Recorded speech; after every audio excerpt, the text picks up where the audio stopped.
that up? It's here, it's here. Oh boy, oh boy.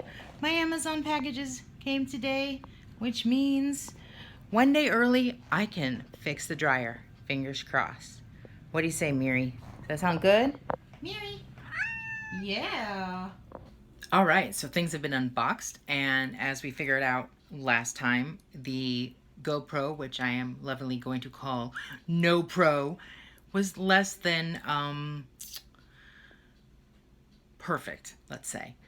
So we upgraded. Bad. It's pretty secure. Sorry if I'm making you sick or dizzy. So cool. Yeah, let's fix a dryer.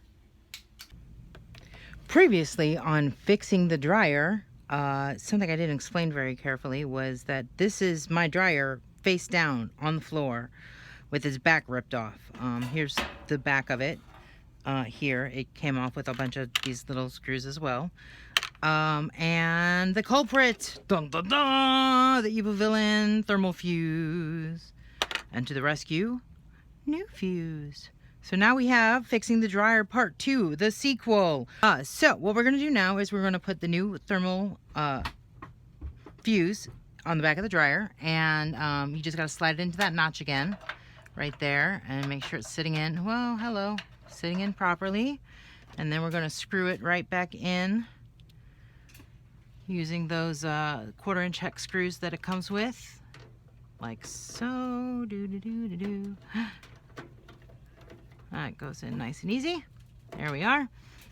And then we need to put those 2 green wires, green, blue, bluish green, I don't know, back in.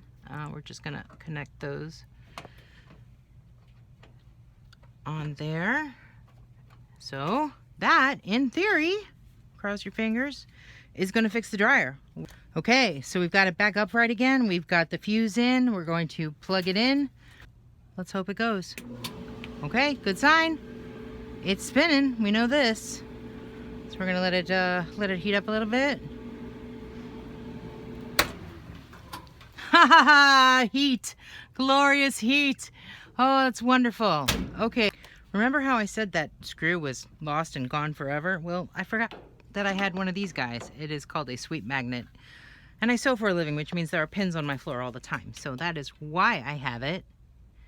Oh, look at that. I've been rescued, my hero. So we've got our last screw now. So that's cool. Okay, so now that we know it works, we're going to put the back panel back on. Sometimes I find in these videos they don't actually show you how to reassemble everything. They just assume that you know to do everything backwards, but who can remember all that? So we take the panel and we tuck it in this little slot right here, which should be, in theory, there it is. Pretty easy. Just line it up. There you are, Mr. Plug.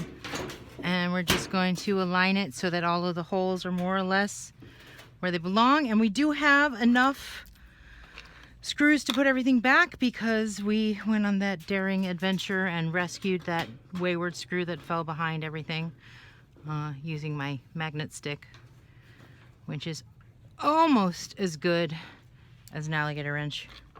Maybe not quite.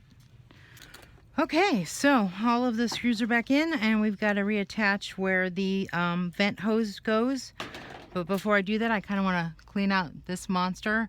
So I just hung a bag from it and I'm using my, oh, are you too big? My car scraper is too big.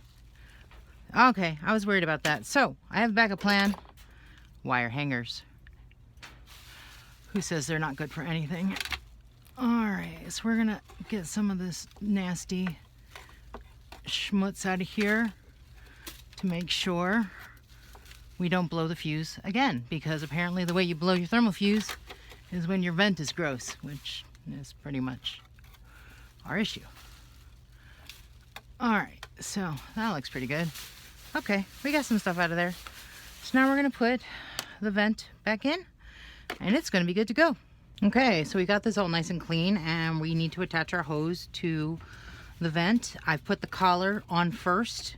That's gonna go over everything, and then you just need to kind of gently, slowly slide her on like a, you know, like a sock or a, well, like a condom. I know you were all thinking it.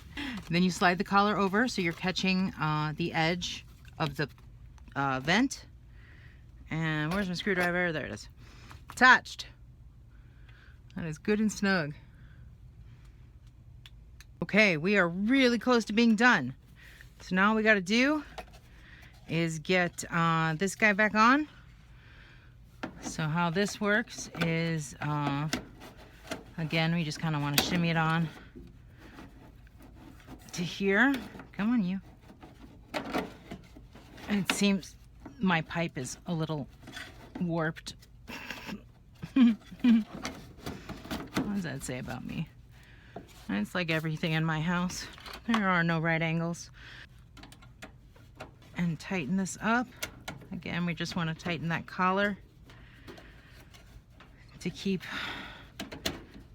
this in place. That's pretty good. You just don't want that popping off in the middle of a load.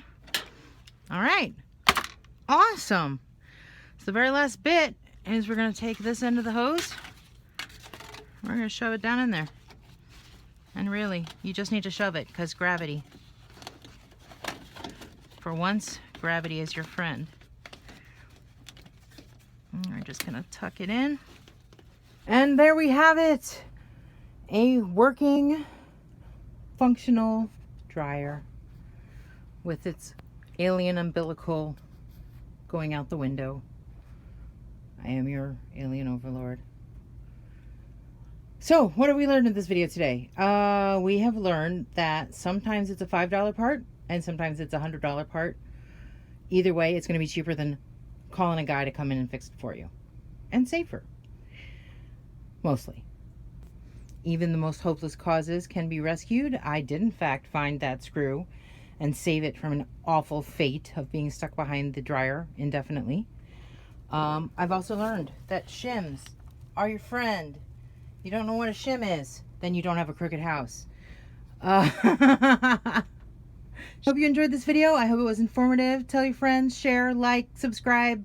And we will be embarking on, I think we may take on splining next time. Don't make me mansplain that to you because I'm not doing it.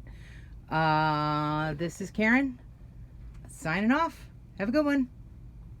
How do I always end up with like 5,000 more things in my workspace than I started with? How does that even work? Weird.